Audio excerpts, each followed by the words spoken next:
Hey y'all, it's Rick here with Uncommon Communion.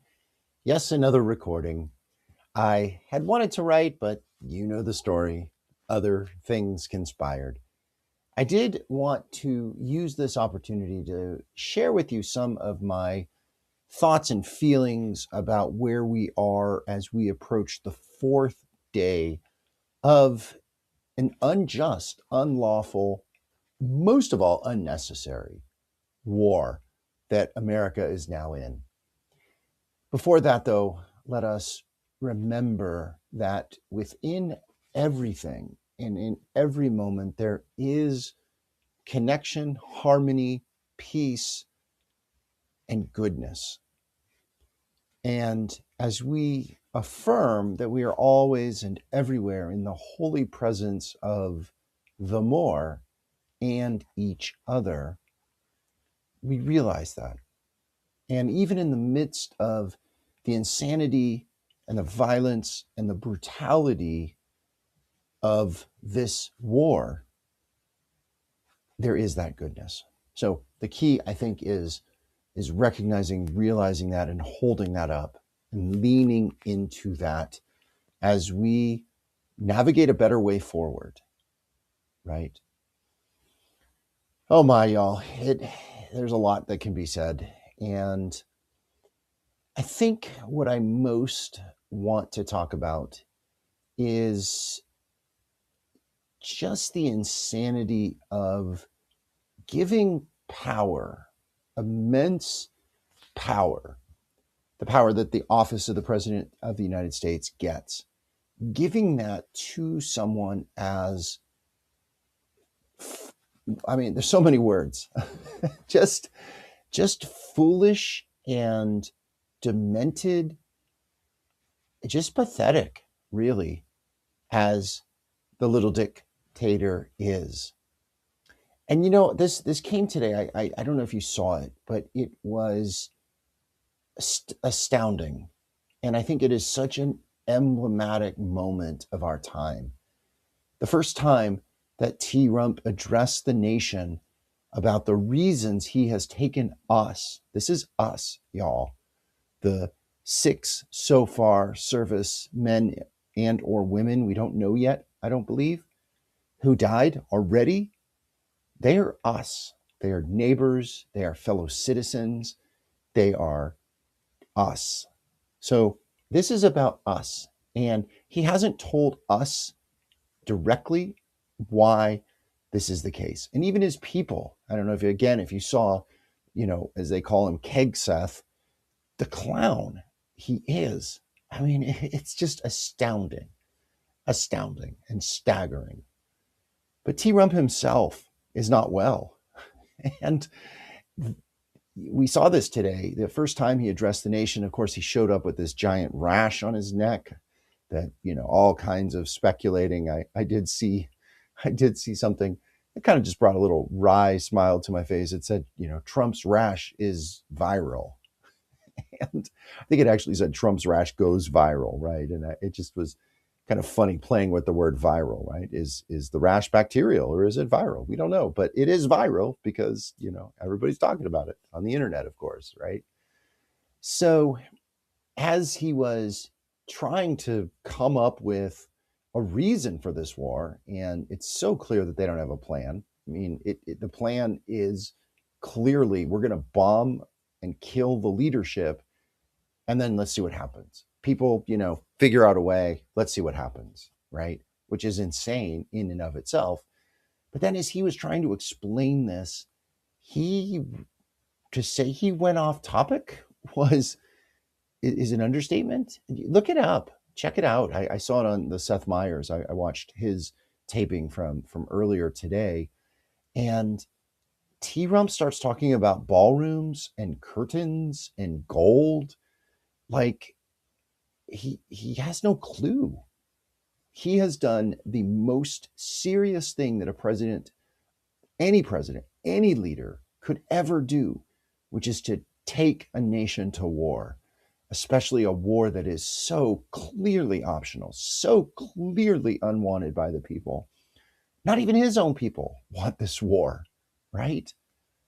And he's talking about drapes. He's talking about ballrooms, right? This man is not well, and he has now overturned a nest of vipers, and we have no idea how this ends and what violence and bloodshed and chaos and terrorist attacks and missile strikes. I mean, it's just beginning. So, yeah, Psalm 62 is our psalm. And again, a similar theme. The psalmist is talking about, me and my and our people, um, and the enemies. I do like some phrasing in here, and if there is a verse in here that struck me, and it's going to be my heading verse here, and I've already been kind of emphasizing it, and see if you can catch it, right? See if you can catch it. Here it is. In my inward being, I remain silent, waiting only on one who hears for my victory from the one who sets me free and makes me whole. He alone is the rock I stand on, my deliverer and my safe place. I will never be shaken or moved. How long will you attack a broken man tottering like an uprooted tree? Would you throw a man like this down to the ground? Their only plan is to tear down one's dignity. They find pleasure in their lying ways, pretending to bless with their mouths, but from deep inside they muster curses. In my inward being, I remain silent, waiting only on one who hears. I will put all my trust in him. He alone is the rock I stand on, and my safe place. I will never be shaken or moved. Creator is the one who sets me free, whom my honor rests on. He is my stronghold and my resting place. Oh, my relatives, put your trust in him at all times. Pour out your troubled hearts before him, for the Great Spirit is our place of safety. Whether great or small, human beings are only a breath, with no more weight than a feather blown about by the wind. Do not trust in taking things from others by force or by what you can gain by stealing. If you have power to gain wealth, do not let it take root in your heart. Creator has spoken once, and twice I have heard. True power belongs to the Great Spirit. Your love, O honored chief, remains faithful and true, for you will honor each of us for what we have done. So, did you hear it? It's all about power, y'all. And, I love that line, verse 11. Creator has spoken once, and twice I have heard. True power belongs to the Great Spirit. And that is it, right? True power belongs to the connection and the power that is love, right? And goodness and grace, all of that. And not violence and not hatred and not insanity. And God is love. God is love. It says it right there in the first letter of John.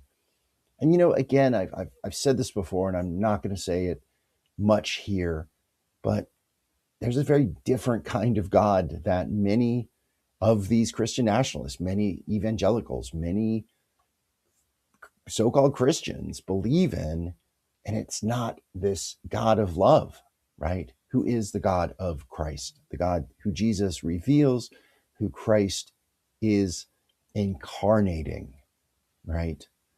That is where power is. That is where love is. That is where life is, not death. What we are facing right now is the dying of a regime, a dying of a political party that's already dead, and really, quite honestly, a dying of a nation, our nation.